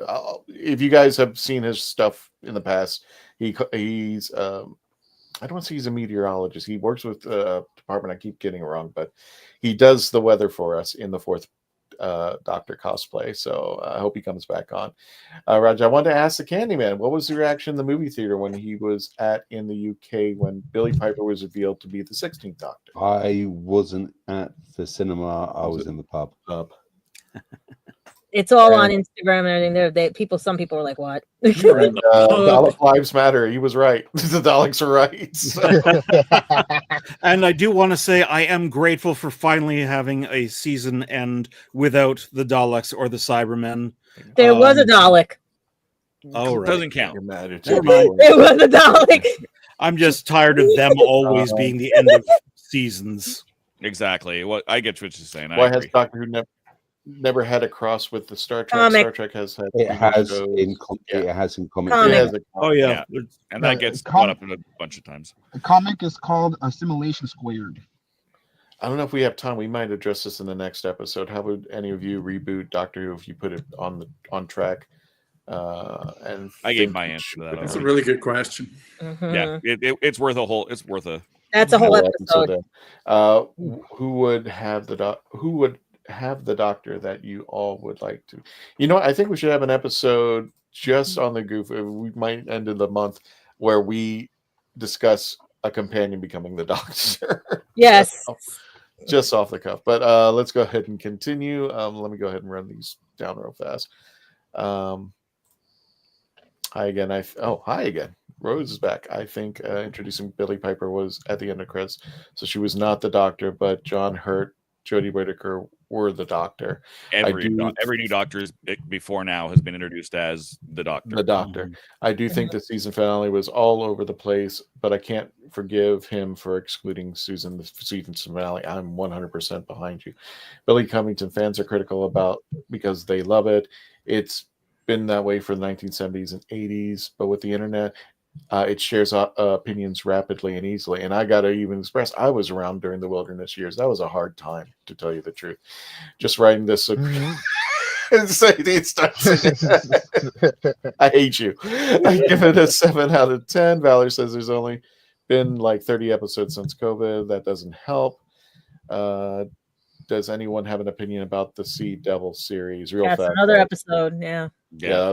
When we get closer to that, we'll definitely answer for that. I recall critical fan opinions on KTEH. Wasn't that the PBS station that actually did interview Doctor Who? They actually went over to the UK and did stuff. Okay, I think I remember those guys. Billy, we're critical of the future because the series is something special for us and we care about it. It is. And Billy, we are critical of the future. Oh, well, that's a repeat. But can you wait 5, 10, or 15 years before they did? Again, now is not the same. We don't live in that world anymore. And because somebody paid us, we got to put this comment back up. Yes, thank you so much, Cryptus. Thank you, Seb. Okay. And as much as we can go, the comments are still going. So, Dave, go ahead and wrap it up. We got a few minutes. I want to keep it under 2 hours. Rose, there's nothing wong with being critical about the program. I think this episode especially has shown that as long as it's not, as long as you can intelligently discuss why that is that you don't like a certain thing, then that's fine. There's people who have no interest in having that discussion and don't. There's I was having the conversation earlier where people were criticizing Ncuti Gatwa before we ever saw a costume, before he ever shot a scene.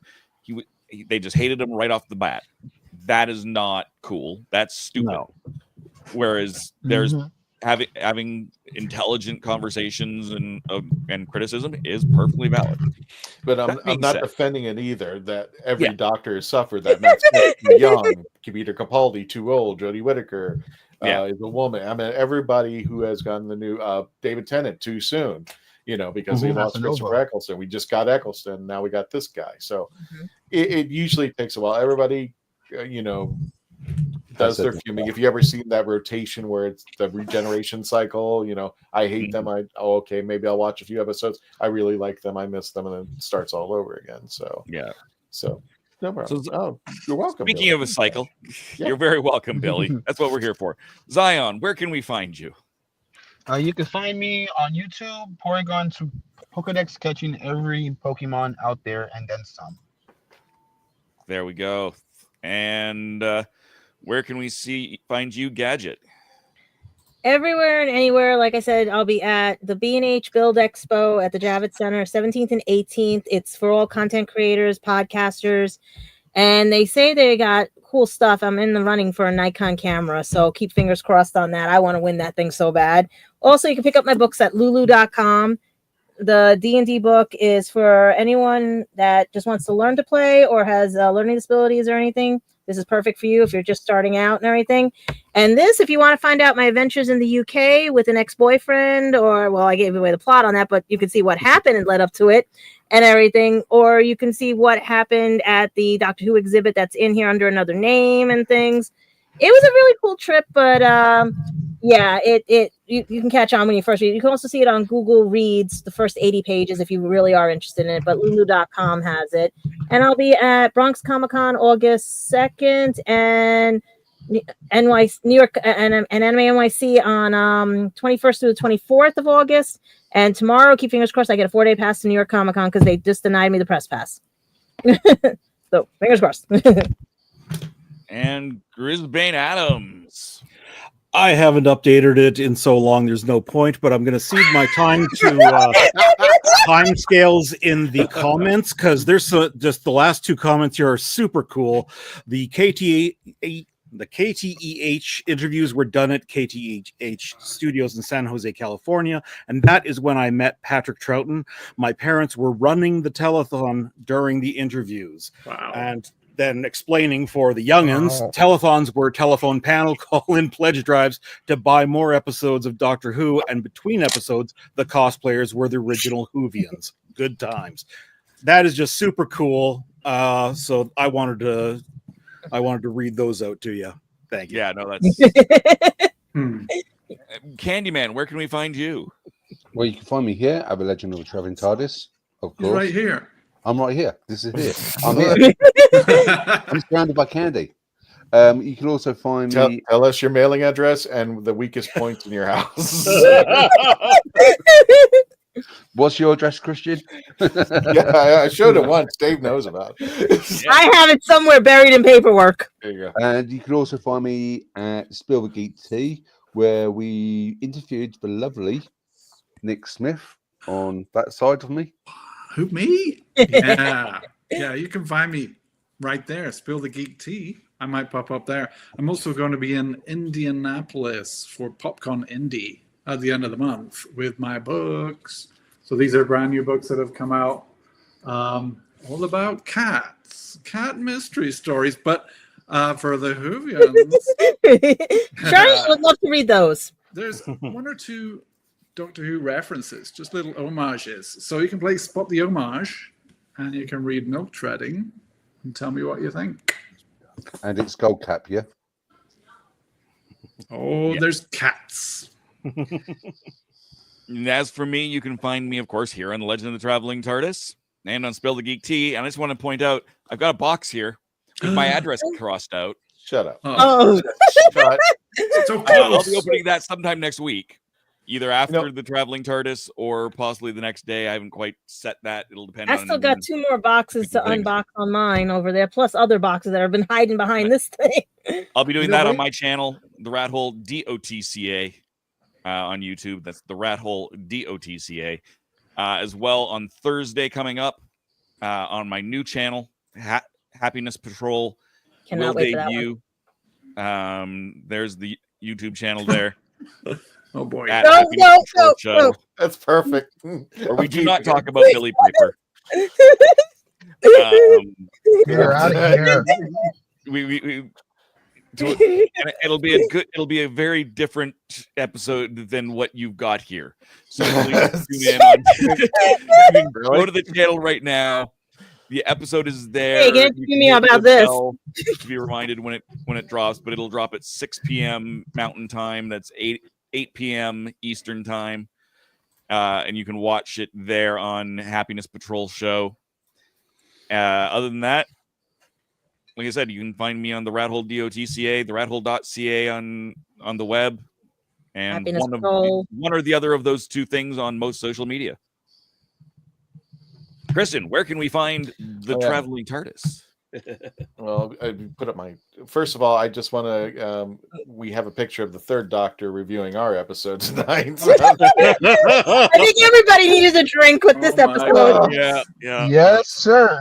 Next week, this coming Tuesday, we will be interviewing Jake Estrada, the showrunner for Space Coast Comic-Con, and that will be taking place at the Vieira Community Center this Saturday and Sunday, 14th and 15th June next week.